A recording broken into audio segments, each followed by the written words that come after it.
If they know my life, I started in nothing.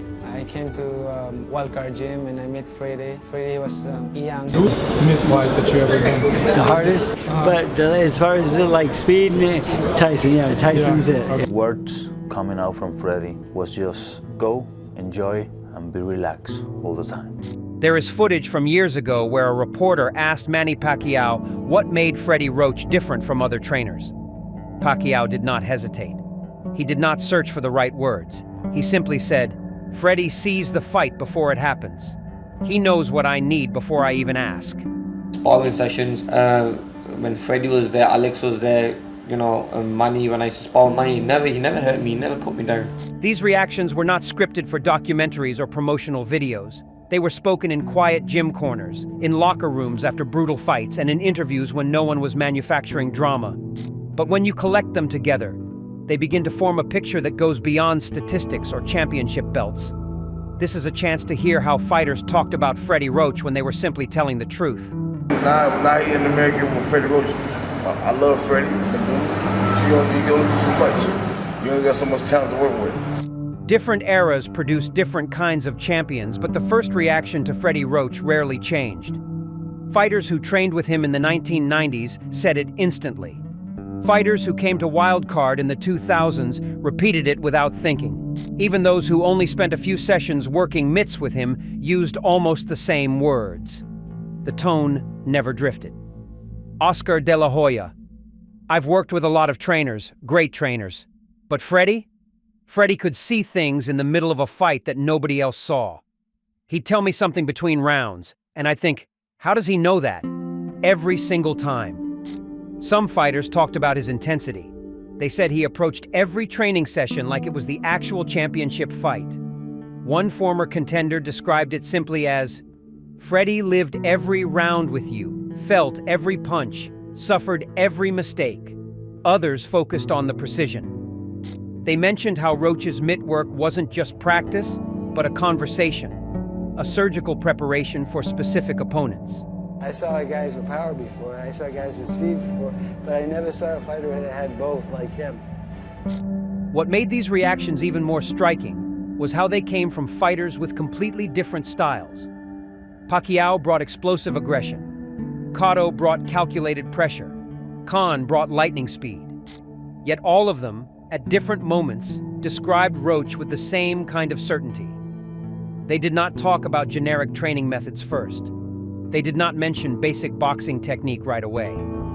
Their first instinct was always emotional, respect mixed with something close to wonder.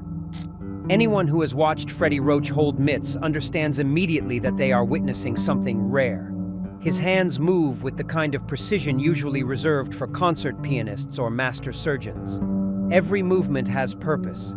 Every combination has meaning. The mitts are not just tools. They are instruments of transformation. Quick. Quick.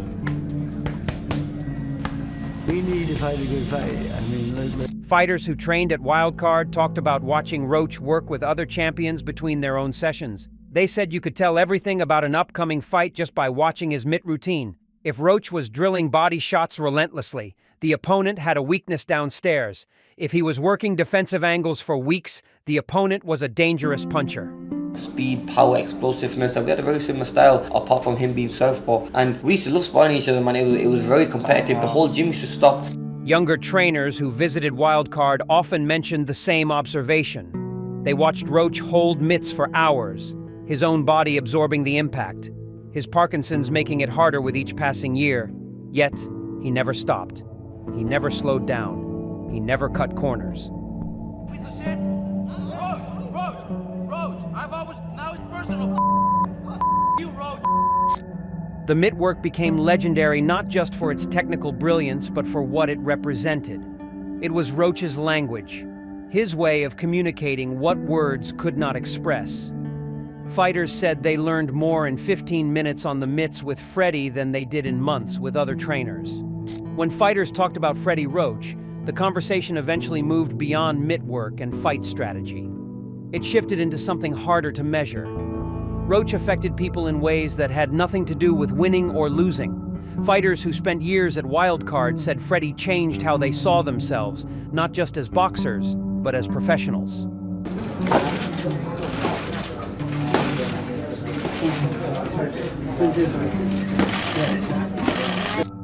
Many fighters mentioned moments that had nothing to do with training.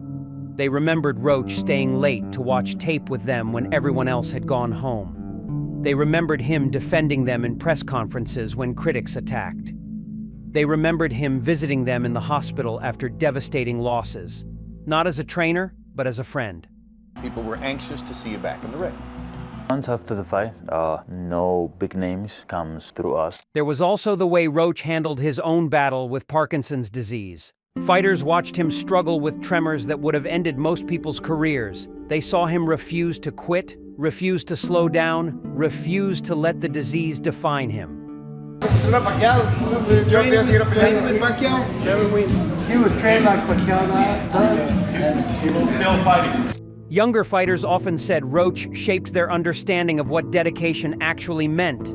They talked about commitment without excuses, honesty without cruelty, and toughness without ego. They spoke about how Roach demanded excellence but never demanded perfection. These impressions stayed with them long after they left Wildcard. Freddie Roach built his reputation on one principle that separated him from almost every other trainer in boxing. He told the truth, even when the truth was brutal. He never put me down, ever, or even got close to putting me down. I mean, we had very competitive sparring sessions where, I was getting the better of him at times and he was getting the better of me. There are stories from multiple training camps about Roach pulling fighters aside and having difficult conversations. He told champions they were past their prime. He told prospects they were not ready for certain opponents.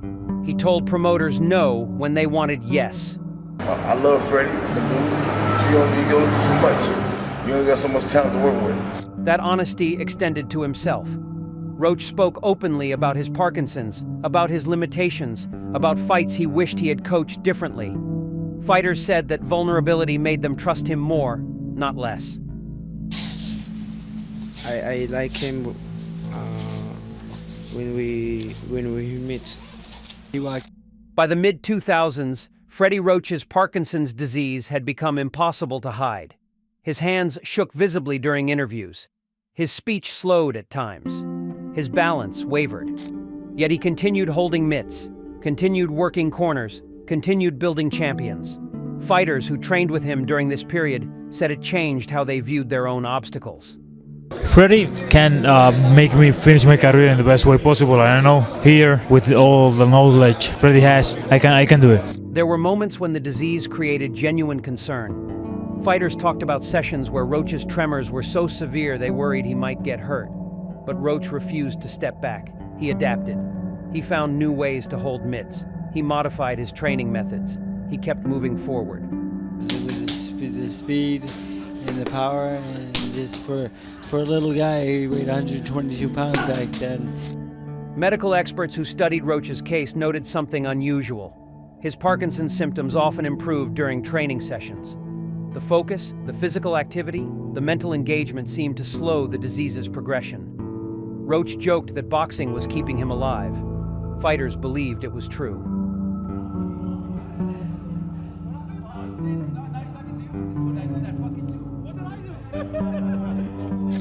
Of all the fighters Freddie Roach trained, one relationship defined his legacy more than any other.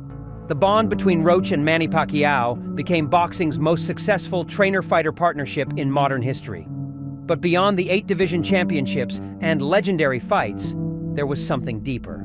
Freddie helped you with? I think everything helped me a lot, especially the strategy and different techniques.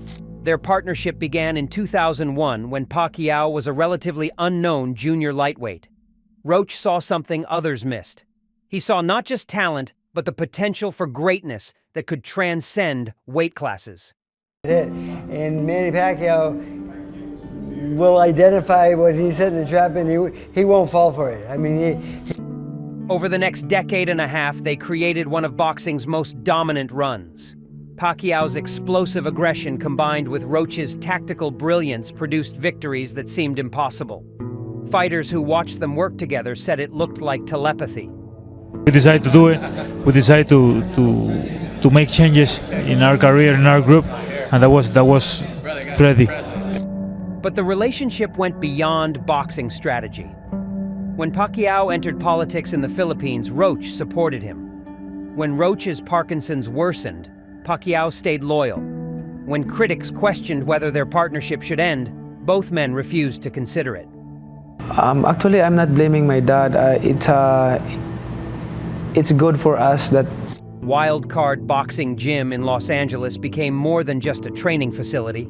Under Freddie Roach's leadership, it transformed into a sacred space where champions were made and boxing culture. Fighters from around the world made pilgrimages to the small gym on Vine Street, hoping to absorb even a fraction of the wisdom contained within its walls. With Virgil Hunter, it's not about pride, it's about using the brains, doing things right. The gym maintained an old-school atmosphere that felt increasingly rare in modern boxing. No unnecessary equipment, no distractions, just heavy bags, speed bags, rings, and Roach's famous mitts. Younger fighters said the simplicity forced them to focus on fundamentals. Cualquier peleador mexicano, dile, es una responsabilidad pelear. Veterans who trained at Wildcard mentioned the atmosphere Roach created. There was competition, but also respect. Champions worked alongside prospects. Egos were checked at the door. Roach demanded it. This guy's pretty handling, but right now, as a middleweight, he's done pretty good. I haven't seen his last couple fights. I've been out of town. When fighters talked about Freddie Roach, certain themes appeared consistently regardless of when they trained with him or how long they stayed. They mentioned his dedication, his honesty, his mitt work, and his loyalty. But the deepest impact came from something less tangible. Roach showed them what it meant to love boxing purely, without pretense or compromise. no, I never imagined that I can fight at 154 pounds against Margarito. Younger trainers who studied Roach's methods often said he changed their understanding of what a cornerman should be. They talked about being a psychologist, a tactician, a motivator, and a protector all at once. They spoke about how Roach connected with fighters emotionally while never losing sight of the technical demands. After all the years, all the fights, and all the voices, one truth remains.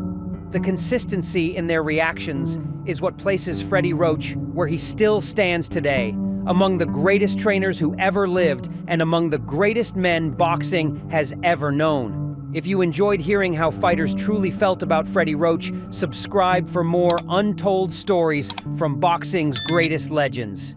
Hit that bell icon so you never miss the truth behind the fights.